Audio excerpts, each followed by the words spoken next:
हृदयात वाजे समथिंग सारे जग वाटे हॅपनिंग असतो सदा मी आता ड्रीमिंग. ती सध्या काय करते? ती सध्या काय करते? ती सध्या काय करते? ती सध्या काय करते? ती सध्या काय करते? ती सध्या काय करते? ती सध्या काय करते? ती काय करते सध्या? ती सध्या काय करते? ती सध्या नाही नाही नाही, तो सध्या काय करतो? तर मंडळी, शो टाईममध्ये स्वागत करण्या अगोदर मला खरं तर सुरेश भटांच्या दोन ओळी आठवत आहेत की तू भेटशी नव्याने बाकी जुनेचा आहे.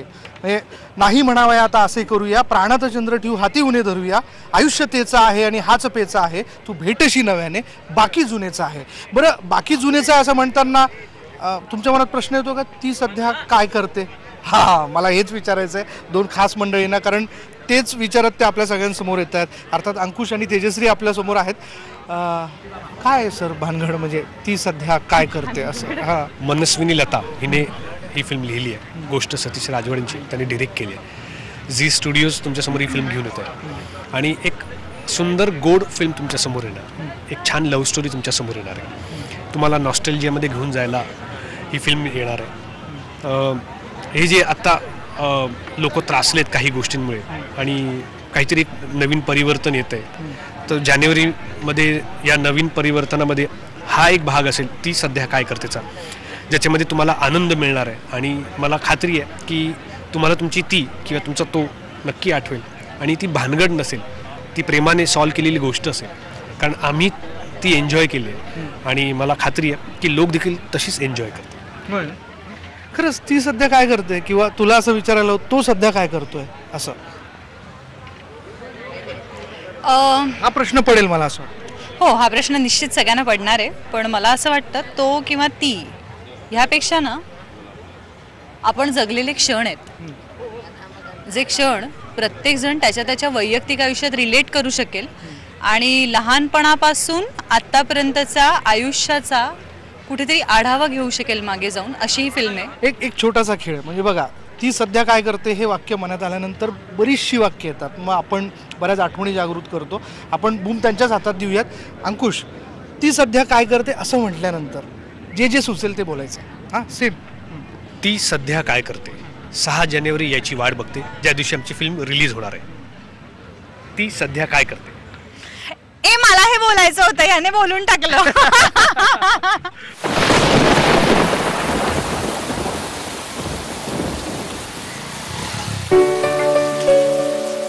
Marriages are made in heaven, मानले, पण आपलं पहिलं प्रेम कधी कोणी विसरूच शकत नाही.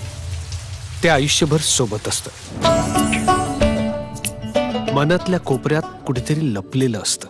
त्याची आठवण चेहऱ्यावर नकळत एक स्माईल आणतं आणि मग ते जुने दिवस आठवू लागतं. आणि गंमत या फिल्मची तीच आहे की ही फिल्म तुम्हाला नॉस्टॅल्जियामध्ये घेऊन जाते, लहानपण आठवून देते, कॉलेजचं वय आठवून देते, तुम्हाला त्या ठिकाणी लिटरली बागडायला लावते.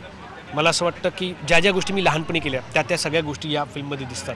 म्हणजे लपून छपून जायचो, सायकल चालवायचो, क्रिकेट खेळायचो, कुठे कुठे लांब जाऊन मॅचेस बघायचो, कुठे लपून छपून जाऊन फिल्म बघायचो आणि घरी आल्यानंतर जो मार पडायचा, या सगळ्या गोष्टी या फिल्ममध्ये आहेत. जेव्हा आई मायेने आपल्या डोक्यावरनं हात फिरवते, आपली काळजी घेते, आपलं कौतुक करते लोकांसमोर, त्या सगळ्या गोष्टी या फिल्ममध्ये आहेत. कॉलेजमध्ये गेल्यावर माणूस दरवाजे उघडल्यानंतर जे त्याचं होतं, जी सगळी कवाडं उघडतात आणि मग तो प्रत्येक मुलगी ही आपली ती आहे असं समजायला लागतो आणि मग त्या ज्या गोष्टी सगळ्या आयुष्यात घडतात त्या सगळ्या गोष्टी या फिल्ममध्ये तुम्हाला दिसणार आहे. आणि मग या वयात आल्यानंतर एक एक्सपिरियन्स माणूस झाल्यानंतर काय काय होतं, या सगळ्या गोष्टी या फिल्ममध्ये तुम्हाला दिसणार आहेत.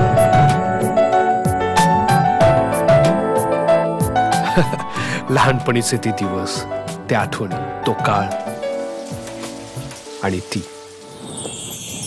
हृदयात वाजे समथिंग सारे जग वाटे हॅपनिंग. पण तरी मनात कधी कधी हा एक विचार येतोच,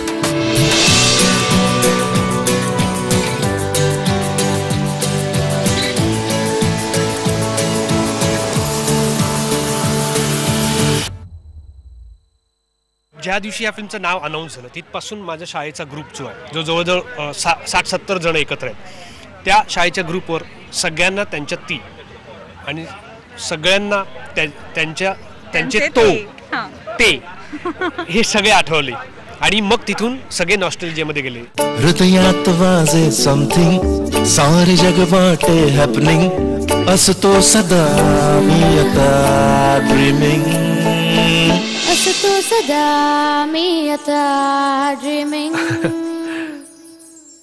आमच्यामध्ये ही खूप छान गाते, तर मी तिला सांगेन 4 ओळी गाऊ. हे कधी ठरलं? 1 2 कुठलं 3 म्हणायचं? हो कुठलं कुठलं हृदयात वाजे समथिंग सारे जग वाटे हॅपनिंग असते सदा मी आता ड्रीमिंग. तुम्ही पण राहा ड्रीमिंग.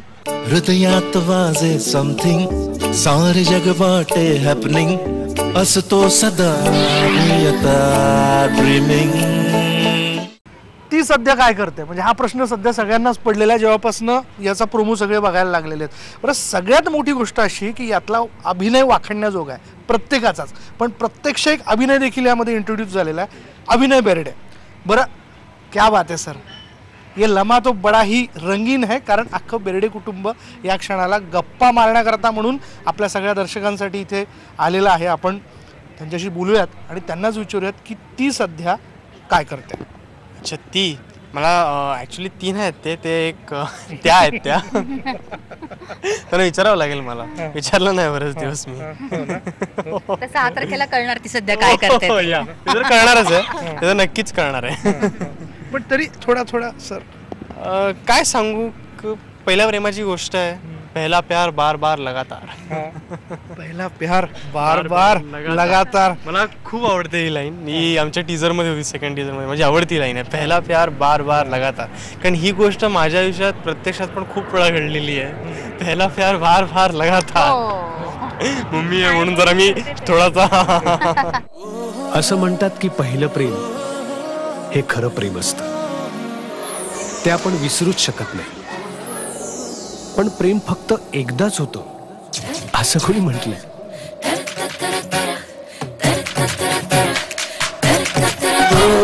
परी कथेच्या पर्या होऊनी खऱ्या उतरल्या चंद्रावरुनी. कॉलेजमध्ये गेल्यावर माझ्या बाबतीत हे असंच घडलं. पहला प्यार बार बार लगातार. मा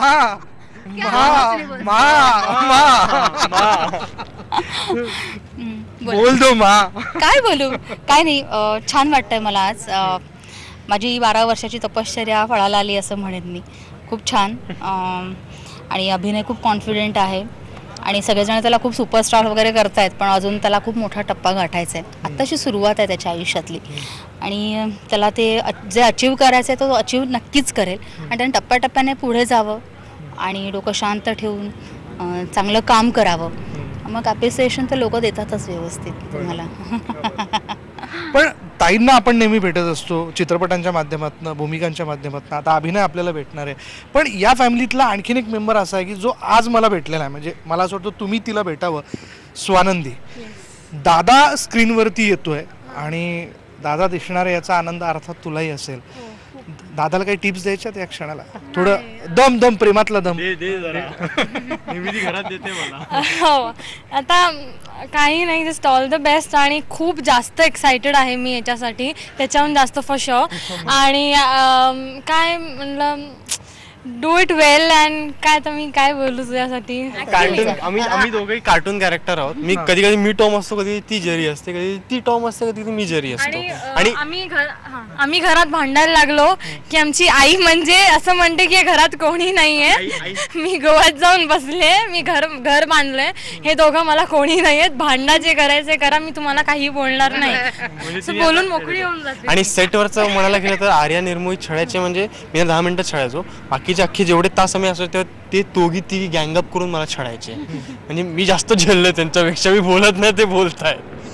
इतरांसाठी प्रेमाचा अर्थ काहीही असो, पण माझ्यासाठी पहिलं प्रेम हेच खरं प्रेम आहे. हृदयात वाजे समथिंग सारे जग वाटे हॅपनिंग असते सदा मी आता ड्रीमिंग.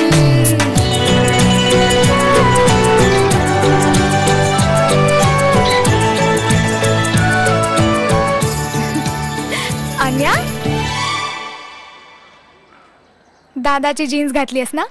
हृदयात वाजे समथिंग सारे जग वाटे हॅपनिंग असतो सदा मी आता ड्रीमिंग. अगर बात निकली है तो दूर तलक जाएगी. हा हो की नाही. हे सिक्रेट्स आता हळूहळू आम्हाला कळतील. पण एक सांगू, मी प्रेक्षक म्हणून या क्षणाला मला तुम्हाला सगळ्यांना एक गोष्ट सांगायची आहे. तुम्ही मिस करत असाल, दादांना मिस करत असाल. मी खूप करतोय. बाबा आता या क्षणाला मला असं वाटतं म्हणजे ते जर असते तर त्यांना तो खूपच एक वेगळा आनंद राहिला असता. पण सेटवरती वावरत असताना वेगवेगळे सीन शूट होत होते, कुठेतरी सगळं मनात होतं. आमच्या सेटवरती ना सगळ्यांनी बनवाबनवी वगैरे बघितलेलं आहे. तर माझ्या आणि सतीश सरांमध्ये प्रत्येक वेळेला बनवाबनवी किंवा शांतीच्या कार्यावरचे जोक्स व्हायचेच. आम्ही प्रत्येक वेळेला ते जोक्स ऐकून आम्ही हसायचो. ते किस्से ऐकून किस्से आम्ही सगळे करायचो. हे असं झालं, ते झालं, ते झालं, ते करून आम्ही हसायचो. आणि बाबांचं हे म्हणजे ॲक्च्युली जस्ट सरांनी मला फिल्म ऑफर केली तर सरांनी सांगितलं ही काही स्लॅपस्टिक कॉमेडी नाही आहे, ही खूप सिच्युएशनल कॉमेडी आहे. म्हणजे सगळे सिच्युएशनच तसे आहेत या फिल्म्समध्ये. तर तू तुझ्यासारखा वाग, तुझ्यासारखा राहा. आणि हो मला ॲक्च्युली म्हणायचं म्हणजे जेव्हा आमचा टीजर लॉन्च झाला तेव्हा माझ्या बाबांची खूप आठवण आली मला. किंवा असं वाटत होतं की ते कुठे ना कुठेतरी फीडबॅक द्यायला असले पाहिजे. त्यामुळे मम्मी होती, माझे एक गार्डन आहेत ते पण होते. So I am really excited. I am looking forward for things next year. पण ताई, कधी दादांच्या पाठीमागे तुम्ही उभे राहिलात किंवा दादा तुमच्या पाठीमागे उभे राहिले, आज अदृश्यपणे का होईना ते पाठीमागे असणार आहेत? ऑफकोर्स आहेत, ऑफकोर्स आहेत. आशीर्वाद तर आहेतच आहेत त्यांचे आमच्या पाठीशी, अभिनयाच्या पाठीशी. आणि मी म्हणेन की ते पण तिथे खुश असतील. Thank you so much. खरं ती सध्या काय करते हाच प्रश्न आपल्या सगळ्यांच्या मनात पडलेला. आणि ज्यावेळेस हा प्रश्न आपल्या मनात येतो तेव्हा फार गोड वाटायला लागतं नाही. बरं, आता आणखीन गोड वाटणार आहे कारण तिचा आवाज खूप गोड आहे. ती गायिका म्हणून आपल्याला भेटली आणि आता ती सध्या काय करते तर ती अभिनय देखील करते. हे आता आपल्याला कळायला लागलं असंच म्हणावं लागेल. आर्या, बरोबर ना? म्हणजे आम्ही पोस्टरवर बघतोय तुला आणि ही ब्रेकिंग पण आहे, म्हणजे ही गोड ब्रेकिंग आहे. बरं, ही ब्रेकिंग कशी आहे? मी सगळ्यात आधी तर सांगेन की एक योगायोग असा जुळून आला आहे की मी गाते हे लोकांना कळलं आहे झीमुळे. आणि जे काय मी थोडाफार अभिनयाचा प्रयत्न केला आहे हेही कळणार आहे हे झीमुळे. तर मला असं वाटतं की मी माझ्या फॅमिलीमध्येच आहे अजूनही झीच्या. आणि दुसरं म्हणजे सतीश सर, त्यांच्याकडे काम करावं असं प्रत्येकाचं स्वप्न असतं. जेव्हा माझं सारेगमप सुरू होतं तेव्हा सतीश सर एकदा आम्हाला सगळ्या पार्टिसिपंट्सना भेटायला आले होते. तेव्हा त्यांचा असंभव, त्यांची सिरियल सुरू होती. आणि असंभव, एका लग्नाची दुसरी गोष्ट आणि मुंबई पुणे मुंबई हे सगळं बघून मला असं वाटायचं की इतक्या गोड लव्ह स्टोरीमध्ये जर आपल्याला काम करायला मिळालं तर किती छान होईल. आणि अशीच एक खूप गोड लव्ह स्टोरी घेऊन सतीश सर एकदा आमच्याकडे आले. आम्हाला विचारलं की आर्या करेल का काम. तर मला असं वाटतं की हे गॉड्स ग्रेस आणि माय गुड लक की त्यांनी मला विचारलं. आणि मला इतका शून्य अभिनयाचा एक्सपिरियन्स असताना सुद्धा त्यांनी माझ्यावर विश्वास दाखवला आणि माझ्याकडनं काम करून घेतलं. तर सतीश सरांची मी खूप खूप खूप आभारी आहे. हृदयात वाजे समथिंग सारे जग वाटे हॅपनिंग असतो सदा मी आता ड्रीमिंग. असतो सदा मी आता ड्रीमिंग. जरा जरा टिपूर चांदणे, जरा जरा हसून बोलणे, जरा जरा जादू तुझी, जरा मनाचे वाऱ्यावरी वाहणे. जरा जरा टिपूर चांदणे, जरा जरा हसून बोलणे, बावऱ्या मना टिपूर चांदणे, जरा जरा हसून बोलणे, जरा जरा टिपूर चांदणे, जरा जरा हसून बोलणे, जरा जरा बावऱ्या मना. निर्माता म्हणून ती काय करते, तिने काय केलेलं निर्माता म्हणून तिला विचारूयात. हा, जपून प्रश्न विचारायचे आहेत. ब्लास्टर स्ट्रोक होता हा राजवाड्यांचा आणि यावेळी तुम्ही पाठीमागे होता. हो, खूप मजा आली. जनरली मी अशी अंडरकव्हर एजंट सारखी त्याच्या पाठीमागे असतेच, फक्त आता फरक एवढाच आहे की मी पुढे आले. Under cover agent. सो त्याचे छोटी मोठी सगळी कामं मी करतच असते. एक सेक्रेटरीज बेसिकली मी त्याची आहे. सो आणि मला मजा येते करायला ते. म्हणजे so basic I am trying to tell you is की आमची जर्नी जनरलीच खूप छान होती. खूप स्ट्रगल पण होतं, पण खूप मजा आली. कारण त्याचं जे कॉलेजपासून जे पॅशन आहे फिल्म मेकिंगचं ना, ते खूप जवळून मी बघितलं आहे. आणि मला वाटते त्याचं ते पॅशनच माझं ड्रीम होतं की ह्याला हे पॅशन करण्यासाठी जे काही छोट्या मोठ्या गोष्टी मला कराव्या लागतील ना, त्या मी करीन. So I am thankful for that. पण पूर्ण हात मोकळा सोडलाय निर्माता मॅडमने. तिच्याकडे वेगळा चॉईस नाही. पूर्ण हात मोकळा सोडलाय म्हणजे मी ह्याला नेहमी म्हणते की सतीश, नाव आय अंडरस्टँड तुझे प्रोड्युसर्स तुला कसे झेलतात यार. तू 10 रिटेक्स घेतोस, बास ना, कळलं मला. प्लीज एडिट दिस. पण हाही एक महत्वाचा भाग आहे. साहेबांना विचारूयात, साहेबांच्या मनात कधी प्रश्न येतात ती सध्या काय करते वगैरे असं? येत असतं. यायला पाहिजेत कारण ती एक कधी कधी ना अख्ख्या दिवसभराच्या स्ट्रेसमधली ती एक रिफ्रेशमेंट भावना असते मला वाटतं. सो ती यायलाच पाहिजे आणि त्याच्यात काही गैर नाही आहे. सो आली पाहिजे. फक्त मी एकच त्याला सांगते की ती आली पाहिजे, ती आधीची आली पाहिजे. आत्ताच्या कोणत्या ती सध्याच्या भानगडीत पडू नकोस, नाही तर मला ते खूप महागात पडेल. मला खूप महागात पडेल. पण फिल्म सुपर झाली. तुम्हाला सगळ्यांना खूप खूप शुभेच्छा. राजवाडे कुटुंब अख्खं या फिल्म करता अगदी ऑन स्टेज होतं आणि त्यांनी जे काही जोरदार केलेलं ते आपल्याला लवकर बघायला मिळेलच. हृदयात वाजे समथिंग, सारे जग वाटे हॅपनिंग, असतो सदा मी आता ड्रीमिंग.